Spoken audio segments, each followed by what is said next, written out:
पछिल्लो समय धेरै लगानी गरेर आधुनिक खोर निर्माण गरेर व्यवसाय सञ्चालन गर्ने किसानहरू सफल हुन नसक्दा कतिपय फर्महरू बन्द हुन थालेका छन्। तर सानो लगानीमा पुरानै शैलीलाई केही सुधार गरी बङ्गुर पालन गर्ने किसानलाई पनि सहजता देखिएको छ। एक रिपोर्ट। धनकुटाको पाखरीबास नगरपालिका वडा नम्बर 3 का धनबहादुर तामाङ करिब 5 वर्षदेखि बङ्गुर पालन गर्दै आउनु भएको छ। धेरैले आधुनिक प्रविधि अपनाए पनि उहाँ पुरानै शैलीलाई केही सुधार गरी थोरै लगानीमै बङ्गुर पालन गरिरहनु भएको छ। उहाँले बाँस तथा साधारण टिनको प्रयोग गरेर खोर निर्माण गर्नु भएको छ। भुइँ ढलाइ गर्नुको साटो पत्कर प्रयोग गर्नुहुन्छ भने दानाको सट्टा स्थानीय निगुरो र इस्कुसलाई चारोको रूपमा प्रयोग गर्नुहुन्छ।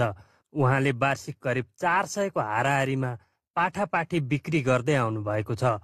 बङ्गुरको एउटा पाठोको मूल्य करिब 5000 पर्ने गरेको छ। उहाँले वार्षिक 20 लाख बराबरको कारोबार गर्दै आउनु भएको।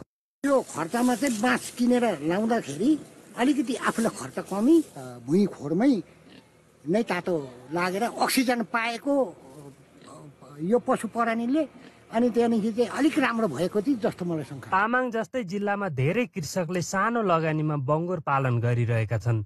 त्यसो त धेरै लगानी, आधुनिक खोर, दाना प्रयोग भन्दा पनि बङ्गुरको बारेमा जानकारी भए थोरै लगानीमा पनि राम्रो आम्दानी गर्न सकिने भेटेरिनरी अस्पताल तथा पशु सेवा विज्ञ केन्द्र धनकुटाका प्रमुख हिमा गौतमले बताउनुभयो। उहाँहरूलाई त्यो आहार खुवाउने सम्बन्धी ज्ञान भएन, गोठ बनाउने तरिकाको ज्ञान भएन र हाडनाता सम्बन्धी ज्ञान भएन भने चाहिँ उहाँहरूलाई फाइदा हुँदैन।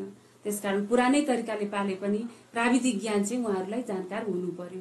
प्राविधिक ज्ञान भयो भने चाहिँ गर्न सकिन्छ। आधुनिक व्यवसायको नाममा लाखौं खर्च गरी व्यवसाय गर्ने समस्यामा पर्ने गरे पनि परम्परागत शैली अपनाउने किसानहरू कुनै समस्या नभएको बताउने गरेका छन्।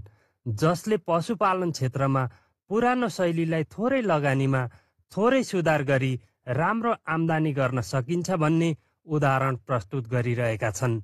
एनटिभी इटहरी समाचारका लागि ईश्वर थापा, धनकुटा।